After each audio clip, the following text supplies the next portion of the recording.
Welcome to Planet Poetry. My name's Peter Kenny. And I'm Robin Houghton. And in this episode, we're talking to Peter Raynard about his new collection from Nine Arches Press called Manland. And I'll be mentioning a French poet who has had 400 schools named after him. What have you had, Robin? Everyone's been wondering who the heck that is. And I'll be talking a bit about two of my favourite poetry journals. But before all that, let's hear Peter's interview with Peter Raynard.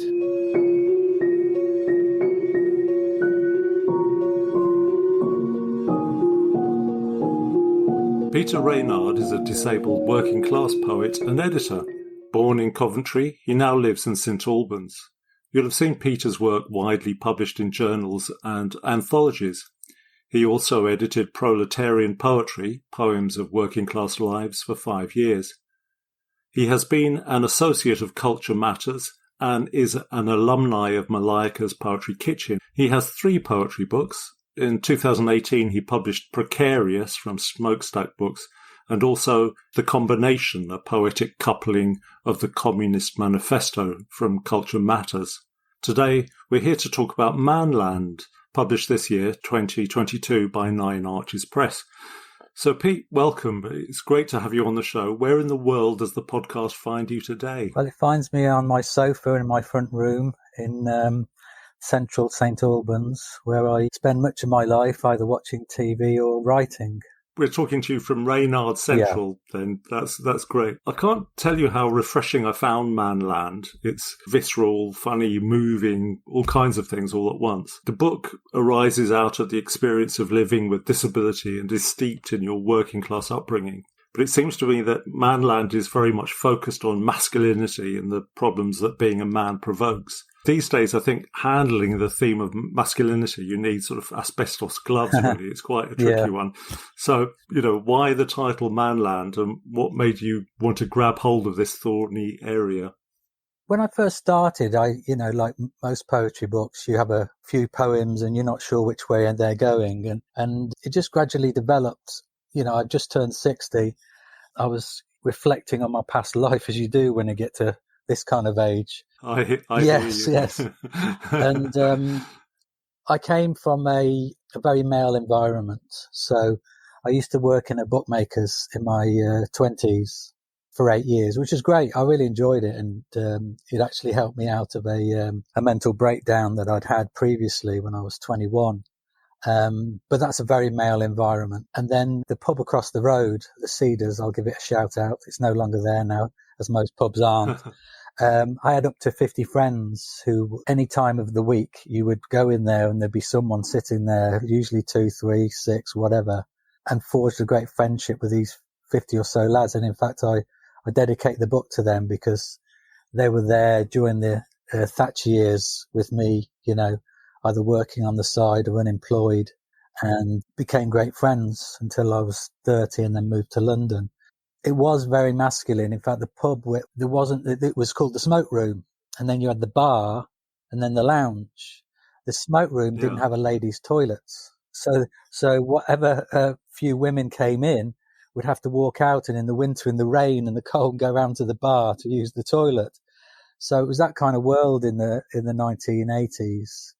But also looking back to where there was no talk about mental health or disability, if someone had mental health problems, you were sort of like, you'd be kind to them, but you'd think there was something, you just didn't understand it. It wasn't comprehensible. That's the foundation of the book. At the same sort of time, I used to drink in a pub in Leamington called the Wheat Sheaf on Tatchbrook Road. And that was opposite AP Leamington, or Automotive Products Leamington, which had just closed down. It was just the saddest place in the world. But there was all these blokes just sat there, just not knowing what the hell to do with their lives anymore. Yeah. It was a bleak place at that time, wasn't it? It was. That sort of age. I guess in the same way, it was almost like a refuge as well. And they have fewer places like that for them now, because they're closing so many pubs and changing them, sometimes for the good, more family oriented and meals, etc. But yeah, there were less places to go. I think, your people, particularly in the pandemic, where the pub was their lifeline. They would go and they would go and speak to 5 other blokes or whatever. Maybe, Pete, we should dive into your book. This poem's about my son who had mental health problems during his teens and was taken out of school, but eventually worked at Timpson's, and that actually really helped him. Go on, my son. No one you serve knows how you lost your final years as a teenager staring into the eyes of a suicide. Years without formal education. Now you are working, cutting, shaping, replacing keys, shoes, phones, watches, for the privileged of the town on a floorboard wage. Your hands are now man's hands, collecting black cuts turning to red scars from the cutting, shaping, replacing. You are learning about people, how they still see you as untested. They can't know all that you learned in a suspended life, in dreams of your death. We work together, making each day a passing thought, pitting it against the next day and the next until you were ready. Out the other side, with a world to learn, cutting and shaping a place for yourself. One key, shoe, phone, watch, at a time. I love that. It's just so kind of effortless in how it talks about that hidden disadvantage and just the pressure on men to find a key to get involved in the world. Yeah. You know, in terms of your own life, when was it you began to realise that poetry was a key for you? Very late on, when I was 50. Wow. In 2012. I was doing a creative writing MA. There was me and this other old fella on it, and in the very last term we had to choose a module, and he said to me, what about the poetry? And I had no thoughts of doing the poetry. It would scare the life out of me. And he said, look, come, I'll do it if you do it. And so we did. And in fact, it was funny because the first day I was walking to the first class, I passed Michael Rosen. And I almost wanted to tap him on the shoulder and say, look, I'm going to a poetry class. And I walked into the class and Malika Booker was in there. She changed everything. She showed how accessible poetry was, how related it was to my own experience. Up to that point, I was going to be a playwright. I'd written 2 plays that had been performed in fringe places. But then that was it. So I've been writing poetry for the past 10 years. Up until that point, I'd never ever thought, I'd never met a poet. I never even thought, it was completely off my radar. One of our other guests, Rishi Dastidar, yes, had also been involved in Malika's Kitchen. Yeah, so, I know him well. It keeps cropping up as a kind of breeding ground for excellent writing. Yeah, I went to a reading with Warsan Shearer, and I bought a copy for myself and a copy for Malika. And I said to her, "Oh, she changed my life in poetry." And Warsan Shearer said, "Yeah, she did that to me as well." That's incredible. But I think it's just that short space of time to go from, being 50 to now and writing in such an accomplished way is an amazing feat. It's really, thanks. It's so cool. Yeah. I guess I got lucky. Dandy Croft at Smokestack Books, he gave me my break, really. And I'm lucky because I had a publisher that was looking at working class writing. And a lot of people whose subjects are different or more spread across different things, it's harder to, stand out, I guess. That's how I see it. I do feel I was a bit lucky. I suppose there's luck and there's talent combining. You need a bit of both, don't you? I'll accept that. All kinds of passion and sort of aggression and, sadness and all kinds of things in this book. But one poem that just stands out as being really very sweet, this poem, X Marks the Man. Would you read that for us, please? X marks the man, for Richard. For some older men, the X from a woman after a name in a message can still raise a smile, a lusty eyebrow maybe. Misperception often flows freely from that gland. We should praise the young men who sign off with an X to other male friends, fathers, brothers, cousins, as if some kind of newfound oath, not held back by the pantheon of past men. That's really nice. But it's also, it's so well observed as well because, every now and again, from male friends. You get like a little little kiss at the end of it. When we were kids, that would just never have happened. No, well, I don't do it. I've never done it with my friends to this day. I'll do it. I've done it with some poet friends and those who have, I won't be the initiator. It still feels uncomfortable. But it's kind of the male repression that I grew up with. Yeah. Although I really enjoyed my time in the pub in the 80s, it was a very repressive culture. If you came in with a different coloured jumper one day, you would have the piss taken out of you for, a good while. And there was always that type of, you had to be thick-skinned in a lot of ways. But it was Richard Skinner, the poet and novelist, who I toured here back in 2018 for our books. And I've seen it more lately with other younger friends. Yeah, I think there's two things going on within masculinity, and there is this softer side where men are being more gentle and taking other roles, and just being certain in a way different. Like my younger son, he wears nail varnish.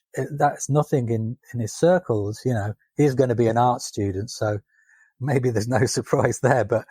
And there are more organisations like the Campaign Against Living Miserably and Andy's Man Club, where men can go and talk about their problems. But we still have this epidemic of 12 men a day taking their own lives.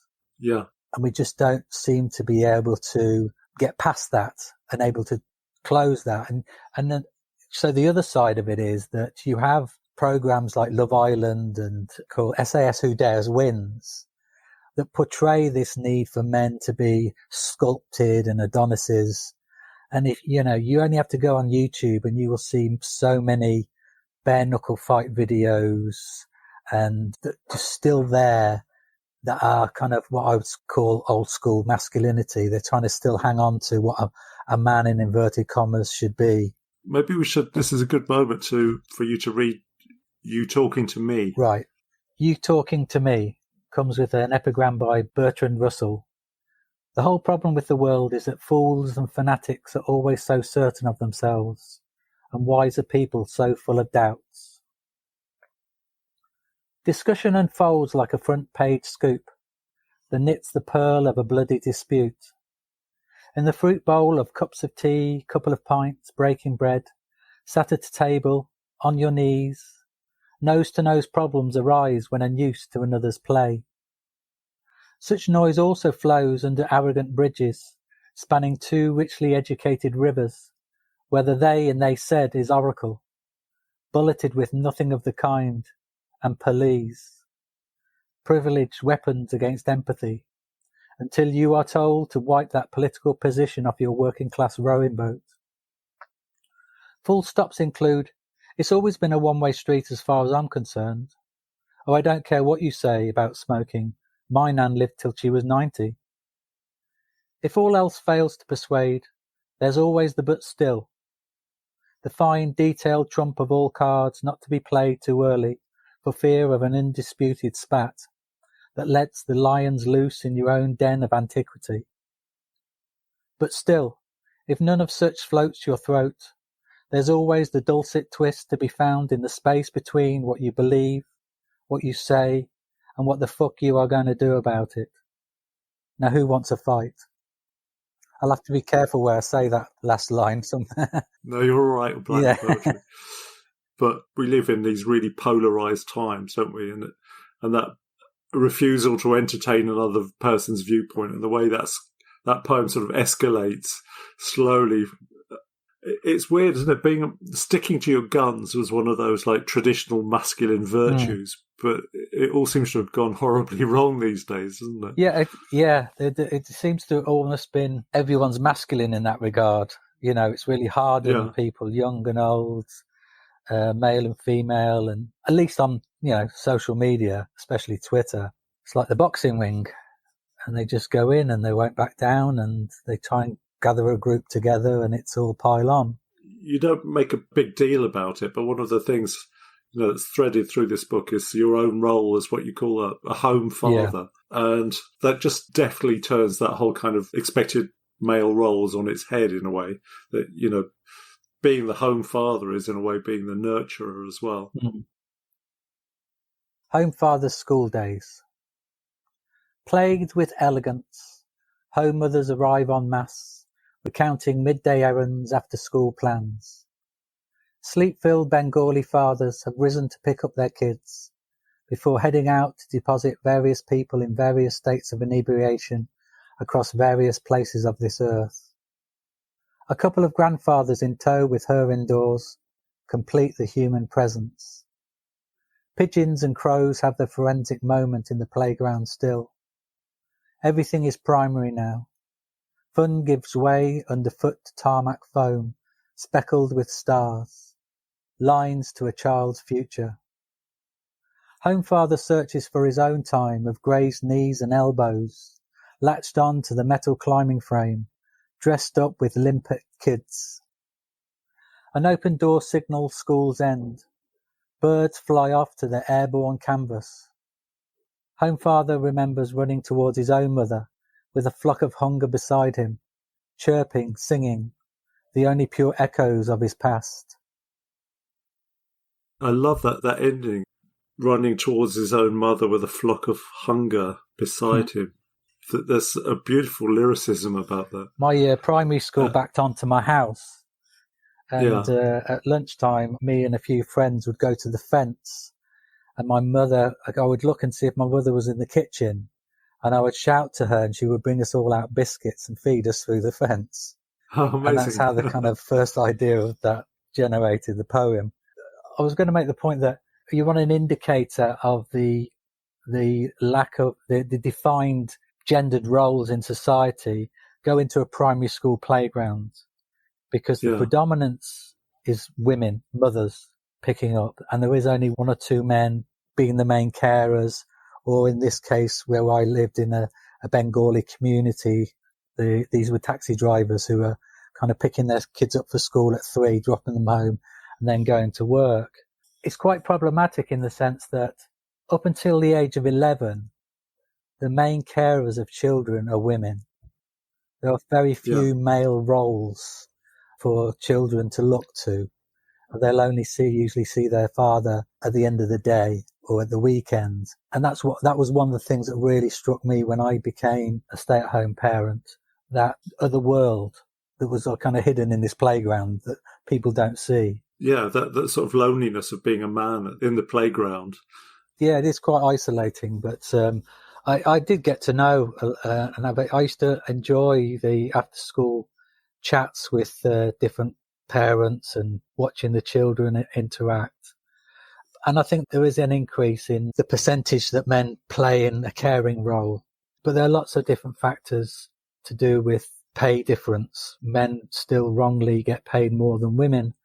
And they just carry on in their work, and women are the ones that are disrupted in their career or whatever it is, and end up being the main carer. And then once they've had 2 children, it's very difficult to go back to the job that they may have been doing beforehand. Yeah, that sense of being trapped by the responsibilities. Yeah. One of the sections in your book is based on some work you had in researching drug addiction. It's called Swimming Away in Circles. That sort of image of that kind of trying to keep afloat, never making any progress. I think that's a lovely image. Could you read The Homeless Boys? Yeah.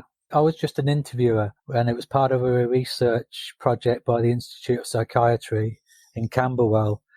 And we were interviewing people from the North Peckham estate in 1993, and which was a real area of poverty. It's now been demolished, like a lot of the estates, and these people have been pushed out of London. And there's 10 characters that I put in this sequence, and this is The Homeless Boys.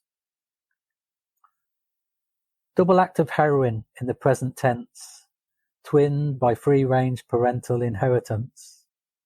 Smell of the street, 2 faces both bloody, best not to think what they'll do for the money. Gimlet eyes loll skywards as if to look inside. Boy 1 the wayfarer, thin as his grin, white as expectant powder, takes him well beyond high. Boy 2's the talker, a market trader of words, back of the van, a gift for the garbage of their day. crisp sandwich of monotony, focused on the way he deals with questions, like a crooked croupier who sweeps up the cards and chips for the camera. Money's the object, but not for the right reasons. Answer swell chest with a skill for all seasons. What that poem struck me about in hindsight was that besides the shock of two 16-year-old boys being high on heroin, being interviewed, that was the beginning of widespread drug use in the UK and the US in particular. So the internationalization of capitalism allowed for these international trade routes. And you know, in the late 90s, you had E and MDMA with the all-night club culture. And then cocaine became cheaper and cheaper. For that was my mark of... You know, your background's very left-wing, isn't it? With the poetic coupling of the Communist Manifesto. What was that book all about? Well, it's a poetic form invented by Karen McCarthy Wolf. And she came and did a workshop with us at Malika's Poetry Kitchen. What it is you take, in this case, a political text, and you break up the lines as you would a poem, and you write a response to that line. And I brought in 2 pages of the Communist Manifesto, and then I went home and I just carried on. So the Communist Manifesto is 12,000 words. I added another 12,000 words to it. It was quite an enjoyable experience, and to look at the way in which it's still quite resonant today, and I was trying to modernize it. Your politics does inform your work. I always feel as I have a responsibility for my poems to be understood by my friends who I grew up with, and that I owe them a voice. It sounds a bit grand and that, but I want them to know what I'm doing relates to what their lives were like, because I don't really read about their lives in other books. There are more so now than when I first started 10 years ago. That was part of the reason why I started proletarian poetry. One was the cynical side, because it got me into the poetry world and I got to know poets, and I published over 150 poets from the yet to be published through to Simon Armitage. And it showed that there are working class poems, and enabled me to help in my own work. We tell each other if you want to be a writer, what's the first thing you do? You read the type of writing that you want to write. And so that will help me inform my own working class left wing background, and seeking out the publishers such as Smokestack and Culture Matters. Could I ask you to read "The length of a lie is greater than the length of a truth"? There's research that was done that I don't know for what purpose, but they said it takes longer to tell a lie than it does to tell the truth. So the length of a lie takes longer to tell than the length of a truth. When my son's fingers matched his years, I told him I once believed I was dead, a condition known as Cotard syndrome. What? Dead? Amongst the living? Like Michael Jackson in Thriller, or the film we watched the other day, Zombieland. Did you look like a zombie, flaky-faced? I don't tell him it was more like being a bug-eyed ghost in quicksand. In Batman pyjamas my illness has stopped me growing out of. Watching other kids troop up to school. Face like an excited orphan, he says, Cotard syndrome. Did you ever think you could live forever being dead? I don't tell him the world went in one eye and came out the other. Will you teach me how to be dead? After school, maybe. He leaves me at the gates, trailing his rucksack, wondering if such a badass trait is hereditary. Missing a handful of years, he saw the certainty of death as a big number, so was dying to tell his friends about his dead dad. I've never told him death is a single figure, even though an uncertain lie takes longer to tell than any dead certain truth. I remember when I was 6, my grandmother died, and my father said to me, "You're not going to the funeral." He didn't do it because I was too young. He basically said, "There'll be plenty of funerals you can go to." But I know, yeah, he's a He's a doer Scott. But in fact, he was protecting me from seeing him and my uncles crying and my aunts. Yeah. And I thought, we never really talk about deaf children. And I feel ambivalent about it. And it's almost been compounded by the pandemic, where people have been very close to death. We've been very lucky. We haven't had that. But it came out of this psychotic episode I had in my late teens. I was at home and I just didn't believe I was alive. And I would just stay in my bedroom and that. And did it go on for a that long didn't, time? no. There was psychosis for quite a time. I was in hospital for about a month, where I thought people were standing in the corner looking at me, or if I read the paper, that they were looking, and they were the words they were speaking to me. I have a poem in Precarious about when I had a panic attack watching the Orgreave riot for the miners' strike in 1984. I was in hospital and I was the only person in the TV room, and I believed that the fight was going on around me. So, but luckily I haven't had psychosis since, although I've had a number of mental breakdowns. The Orgreave riots were so, on the television were so vivid. Yeah, I'm sure it gave many people a panic attack. It was so brutal. I spent the majority of my 20s having panic attacks, so sometimes as many as 6 a day. It's a terrible thing. Yeah. It really is, Yeah. So, in that poem, the desire to protect your son from the truth of your experience as well. Yeah, but he was excited because he could fictionalize it and he could make it not real, not a human being. So he thought of a zombie, or it was something different, because that was his way of comprehending it, I think. Yeah. Do you think you're doing that a bit with the whole business of writing these poems? Is there a sort of therapeutic element to that, that you've written these things about it and they're concrete and other, and, they help you. You own them now, they're yours. I take a lot of therapy out of writing. Yeah. If I write a poem and I'm pleased with it, whether it gets published or not, at that time I'm very pleased. I feel like it's an achievement. I understand a little bit more about myself, or I put down my position of a theme or a subject in the world. But in Manland, I feel has a whole theme to it. It's less of a set of poems that cover different subjects. Manland more about modern day masculinity, its decline, and the newborn masculinity that's coming about now. Maybe it's a good time to read We're the Last Now for Sure. We're the last now for sure.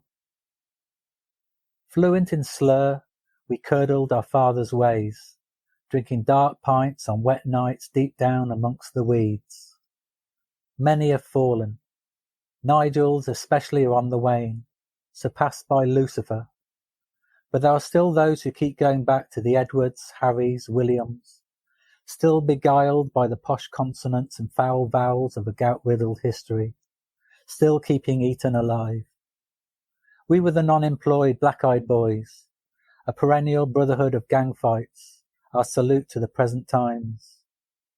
Our grandparents died when we were young, as we breached the fast food frontiers, left in the care of priests, teachers, coaches, all hiding in brass sight.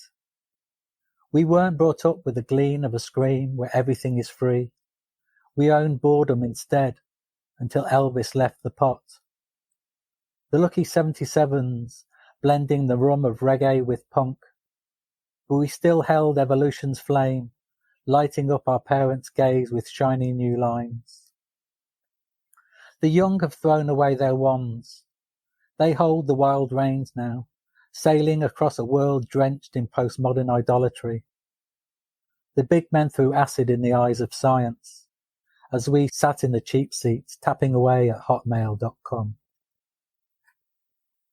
The reason I called it We're the Last Now for Sure is that we were a generation all born in the 60s and were adult 20s in the 80s. And it was the end of industrialization as we knew it. I only know of one person who's still a very good friend who started work in a factory at 16 and is still there now at the age of 58. But most of us were, as I said before, on the dole, doing odd jobs, postmans, selling pictures around the countries, odd jobs on the buildings. I went into a bookmaker's. And now we have that demise of the old way. And this is why I think this is the first time in human history that the role of men is changing fundamentally because of the demise of the unions, uber capitalism, new technology, both good and bad. Men's roles are changing now, that they're not I think the patriarchy is slowly degrading. But it is coming at a loss for certain men, as I say, with increased levels of mental health and depression, and ending their own lives. Where is the hope for the future? Yeah, there are gleams of hope, but the future's still to be written, isn't it? It seems almost more contradictory that you still have the people who want to be the main money earner, that want to name their first son. They want a son and they want to name it after themselves. They still love the fight. And then on the other side, you have I think obviously younger ones who are more involved in the caring of their children, less repressed of wanting to exhibit so-called masculine factors and the like. Well, there is hope. So, Pete, thank you so much for coming onto Planet Poetry. It's been an absolute delight having you on here and hearing your work. I urge everyone to buy this book. It's absolutely brilliant.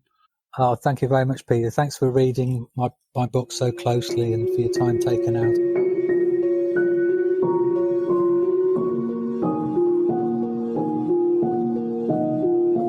I liked the way that Peter gave us quite a bit of background to start with. It really kind of placed his work in a certain context.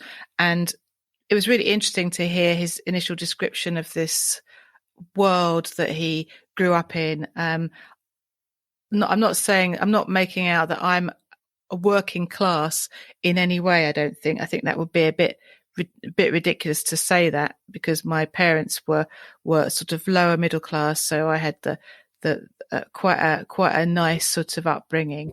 But I certainly related to a lot of what he said about being born in the 60s and coming of age in the 80s, and that world, that sort of Thatcher's Britain world, and the way that men and women were. And I understood immediately his description of the masculinity that was the norm then. You couldn't walk into the pub with your mates wearing a funny jumper or something. You just completely got us in the mindset of these poems. I thought it was great, actually.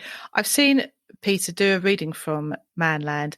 It was both entertaining and powerful. He's got a real intensity about him, and you can just hear the passion in his voice when he's reading his work. So it comes from a real place, doesn't it? Totally. It's not kind of an imagined reality.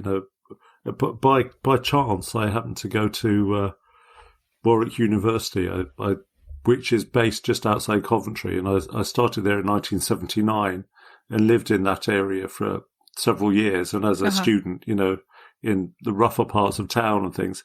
And the way he describes it is just, that's exactly what I saw and was drinking among, as it were, as a student. But I like the way that what he was saying about, he had a duty to those people that he knew, that about his poems being understandable to them or accessible to them as well. Yes, that's right. He said he felt he had a responsibility. That was a really good point. It's quite a task, isn't it? Because just being a poet, coming from, certain backgrounds, or in fact almost all backgrounds, that, as a man, when I've told people I'm interested in poetry, generally you get kind of, oh God, eye rolling from, people that aren't particularly interested in that sort of thing. Oh, really? What rude friends you've got.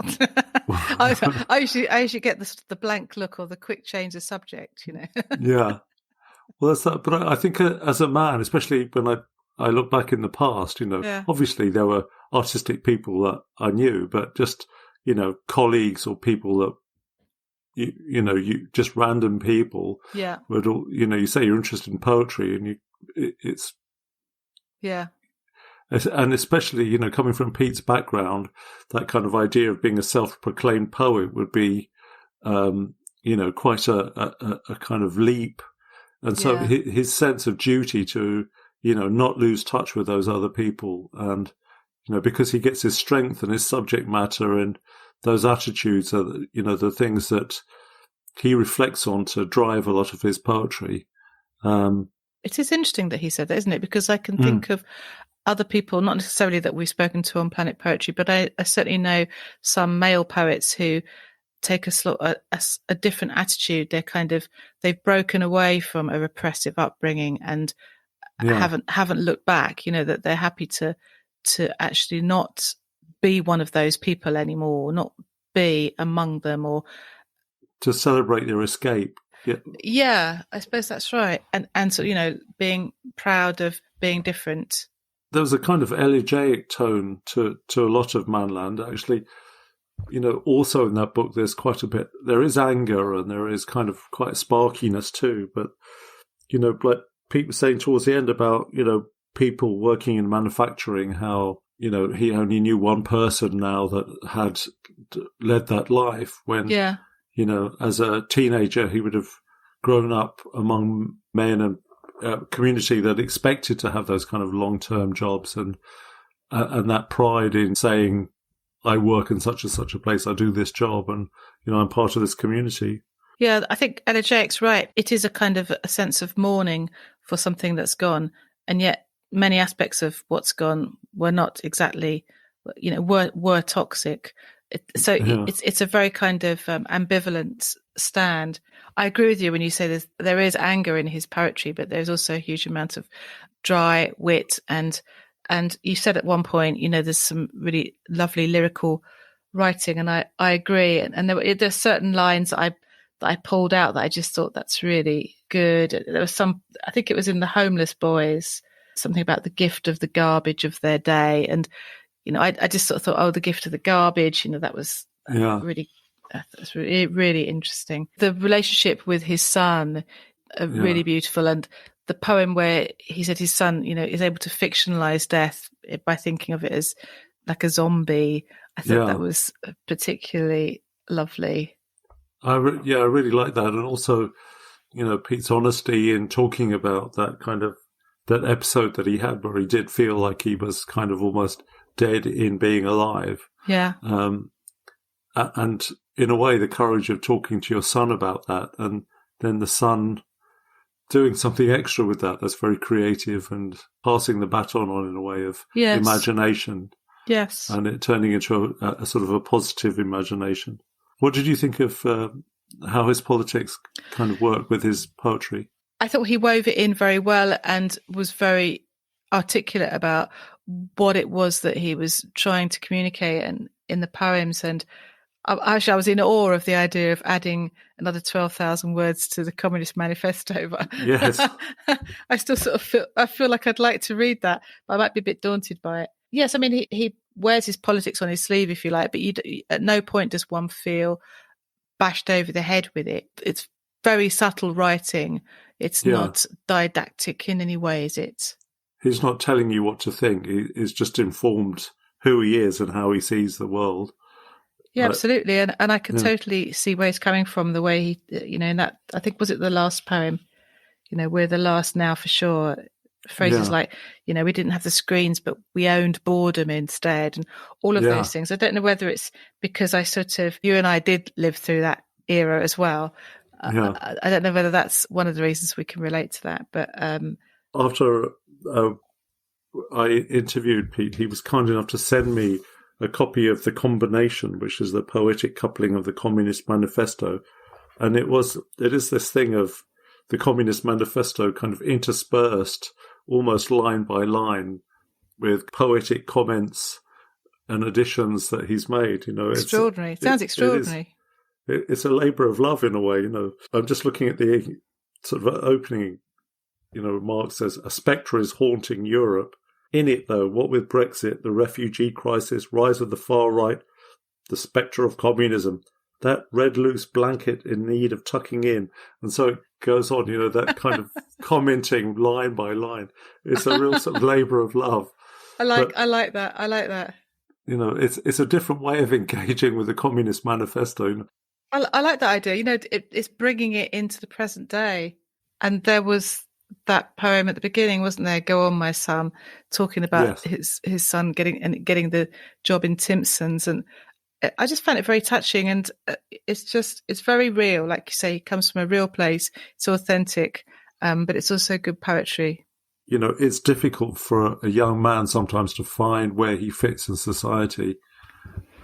Yes, and quite often the idea is that it's all very easy, but actually, for a lot of people, the doors are all closed to you anyway, and actually finding a job like cutting people's keys is a way of, unlocking an identity and beginning to make your way in the world. And I really like that. Was it one key, shoe, or phone at a time, or the line in that poem was really nice, the last line. Yeah.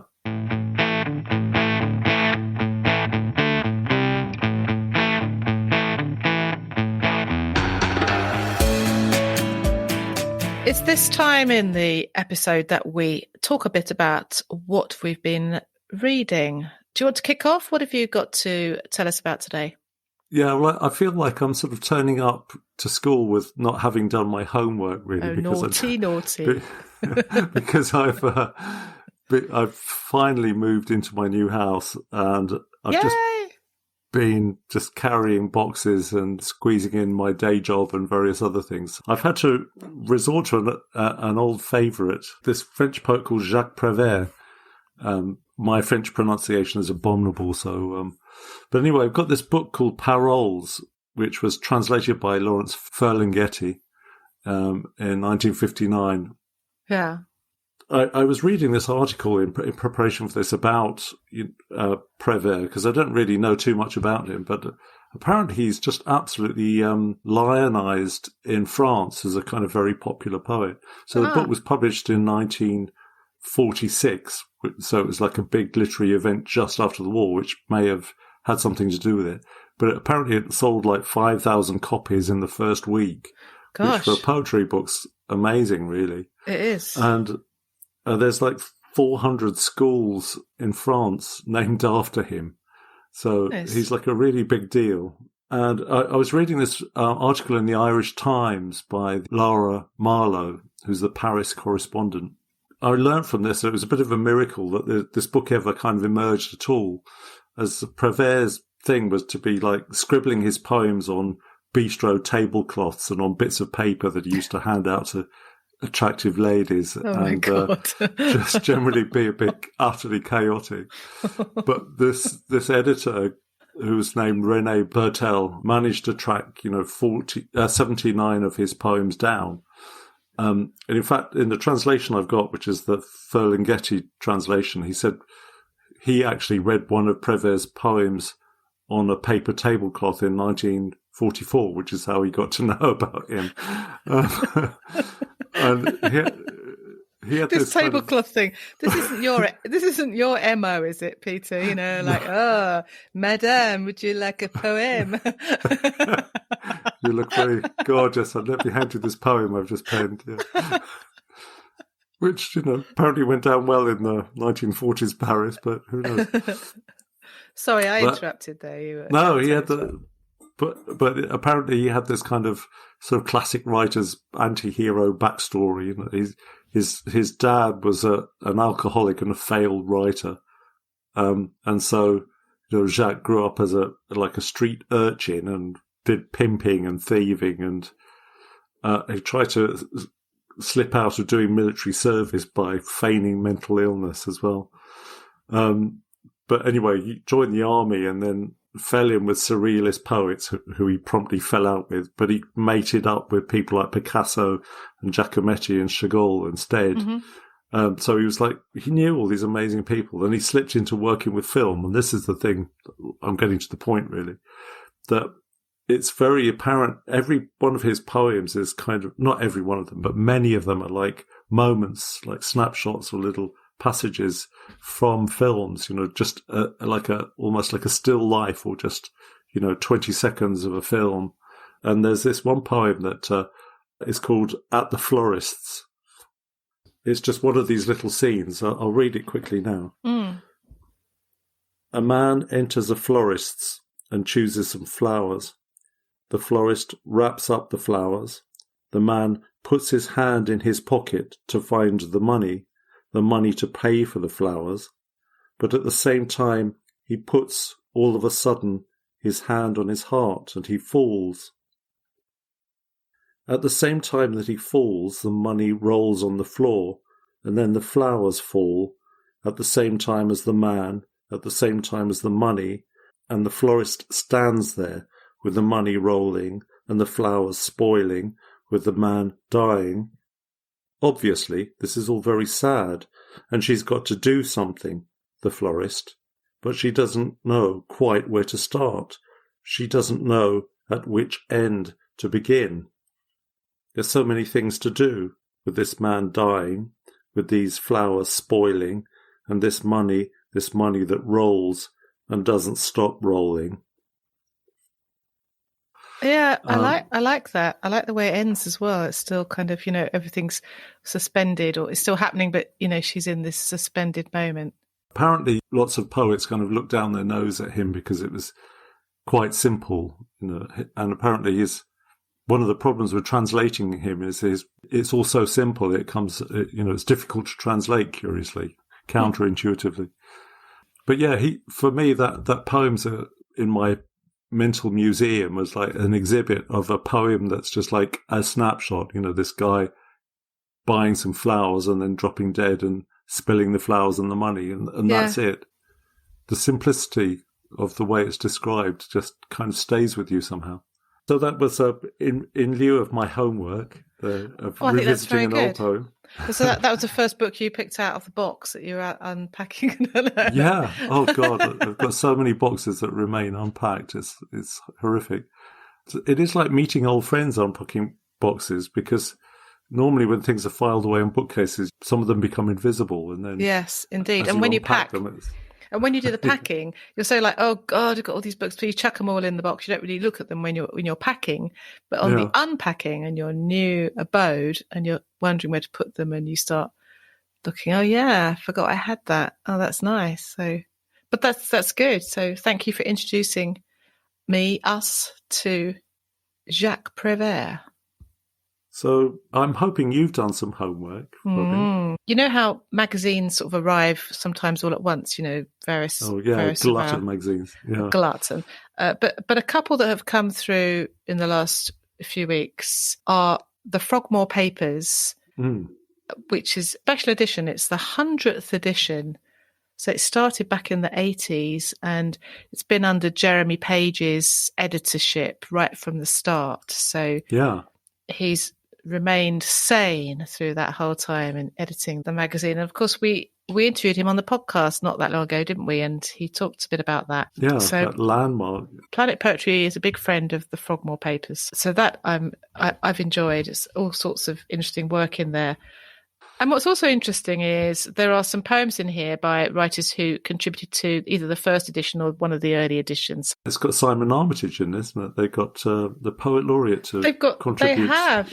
Yeah, that's impressive, isn't it? We've talked about the Frogmore Papers before, I know, but I just wanted to get a mention in of that. And the other magazine that came through recently was Prole, which has had a little bit of a hiatus, but they're back. And there are lots of things I like about Prole. Half the book is prose. They publish a lot of short stories, and the rest is poetry. I must admit, I'm not a big fan on the short stories. I tend not to really read them. It sounds a bit slack, doesn't it? But I tend to go straight to the but I go straight to the poems. But there's always something interesting, and I think what they ask for on their website is writing that engages, challenges, and entertains the reader. We are completely open in terms of subject matter and style. It's quality that counts. So, of course, these things are all subjective. What on earth does that really mean? Engaging, challenging, and entertaining. But it does mean that what we end up with is quite an interesting mix of material. I can only really think of perhaps Obsessed with Pipework similar kind of, they pick out similar kind of work to publish. There's always something interesting. The other thing I think is noteworthy about Prol is that they do have this profit sharing idea. You know, I'm sure Peter Raynard would approve of this, in that they obviously can't afford to pay everyone because it's all done for no profit really. But what they do is, when they've sold out each issue, they look to see if there has been any sort of profit, and they divide it amongst the contributors.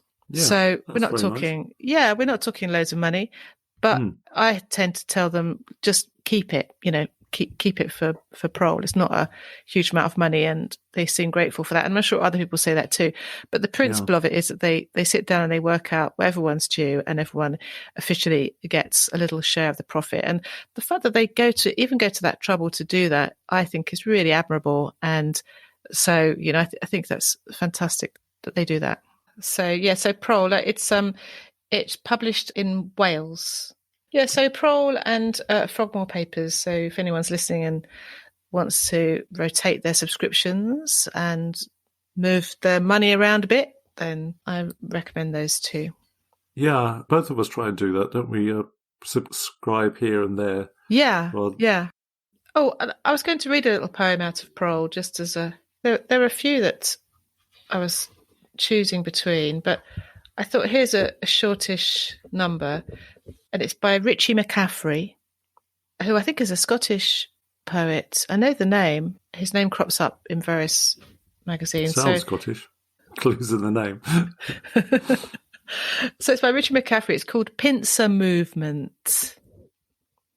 It festers for days, an insult in a pub or an ignored greeting.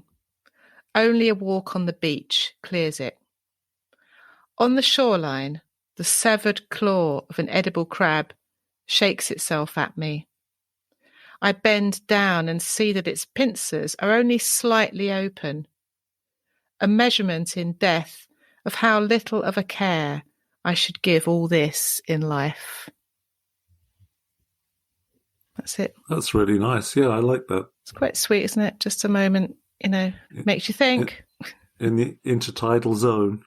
Yes, I'm into beachy poems at the moment. Sea, beach, you know. I know there've been a few poems written about the sea, haven't there?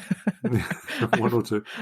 Well, I've just moved house. I'm about 7 minutes walk from the sea, so that's really nice. Yes, you're close to a very nice stretch. I can hear it raging at night in the storms. It's amazing, isn't it? Yeah, we can hear it from here. Yeah. So you're going to be taking some thoughtful, solitary walks on the beach down there and getting some inspiration.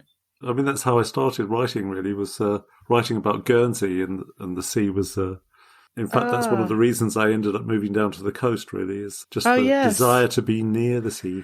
Of course, sometimes I forget you're an Ireland boy. I just wanted to say that one of the things that I found a bit disappointing when you were just talking about the Frogmore Papers was that you didn't mention that I was in it. Were you really, Peter? Yeah, I had a poem in there. I believe you had a poem in there as well, didn't you? Well, we're not supposed to be mentioning that because it sounds like we're just promoting our own poems. I mean, what's that all about? We're not going to read them, that's for sure. No, let's not do that. That's definitely not.